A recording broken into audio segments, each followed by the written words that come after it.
really hard sequences on Deadeye. So he's not out. Krios could very well fail. What he has to do here is complete this without failing. This is going to be the true test, because if he gets, I think when you have, you know what? I think we were wrong, Poon. I think when you get hit once on Deadeye, you're out. I don't think you have recovery period. Oh, yeah. I think with the Deadeye modifier, if you get tagged once, you're dead. I forgot we were on Deadeye. I did too. So he would have seen a couple of fails in round 2 because that's when the Deadeye modifier got turned on. So we have technically seen potential. So we go fails straight already. from no fail to one hit fail. Yeah, pretty much. It's like I said, the training wheels are off now. But I like training wheels. But this is how you post up those fancy S and S plus scores. It's cranking up the difficulty as high as you can get it. And Matt has already been eliminated once. So has Krios. So this is everything on the line for them to get a shot at first or second place by actually putting up good scores. He's hitting it. Sequence. Wow, that was really Don't get hit though, buddy. It comes down to this. Yes, he actually holds on to it. Gets himself a nice shot. He is a much smaller guy, as you can see in his room, so he can't swing too far to get those. And we already saw that Krios is really good at taking all those guys with a nice hard swipe. Shoots left, swipes right. You know, like we're seeing safer tactics from Krios right here. He didn't go for a 180 spin to get those quads in the back because he didn't want to risk all of these single units taking shots at him. He wanted to have a clear field in front of him to get through this sequence. And honestly, I think it's probably a little bit of a better strategy. He's been on a better rhythm throughout this entirety of this whole vertical half dome sequencing here. And I think he's looking a little bit better than Proper D, to be honest with you.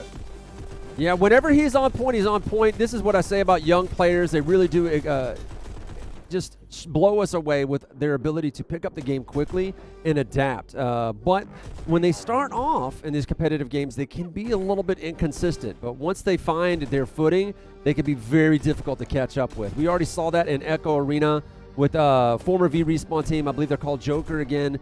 Now did exactly that. These guys started like 13 or 14 years old, were like kind of dismissed by most of the teams, and they come through and just started wrecking shop.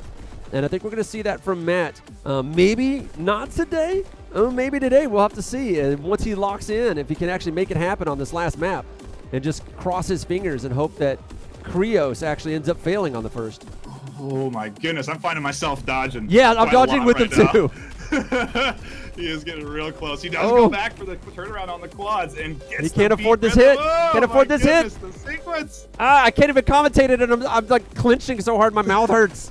High stress game. He is squeezing through here just barely.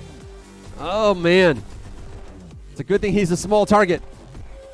You got to keep moving. Oh man, they were aiming low. They were ready for him to duck on that shot. Oh my gosh, those 90-degree turns are so risky. When you get to the point where the enemy's shooting at you nearly point blank into the side of your head, those dodges require a full duck, a full crouch to get away from those bullets. And he's run into so many scenarios where he's had the 90-degree turn with the guy right at his side. Some of the players were just like, he definitely knows his play space.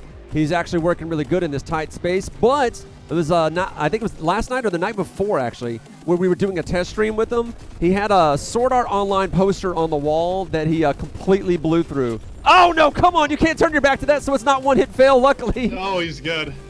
Oh, lost that modifier. I was like, when he turned around trying to get those points, I was like, no, it is not worth it. It is not worth it. You got to stay alive. He knows he lost that, so he has to dial it up to 11 here, but he has to stay alive, if anything. He cannot afford to go down. God, they are everywhere.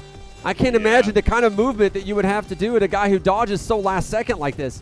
Doesn't even go for the pistol whip right now. He's just like, I just got to survive. He saw his little score. We got like a flash of his score there. Oh, man. That is rough.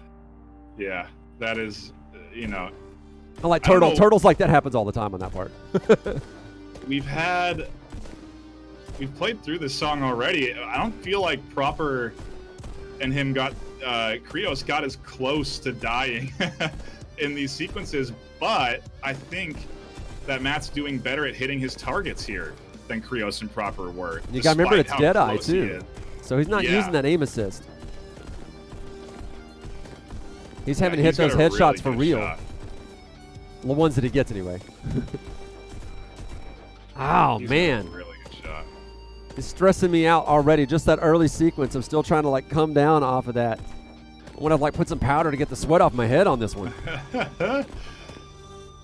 Well, this is the end of Matt's final run, probably, unless Krios makes some major mistakes.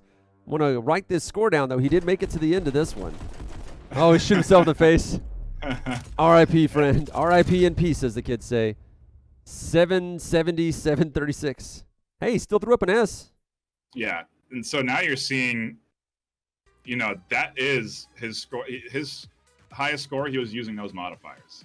Yes, you know, yes. he was. So, actually, infinite ammo, I do think actually takes off 25%. So it's going to slightly skew the scoreline just a little bit, but still, an S ranking there. You know, went through it pretty dang clean. The unfortunate loss at that first song. Turtle, that's Turtle was saying that killer. this map looks super tough to max out.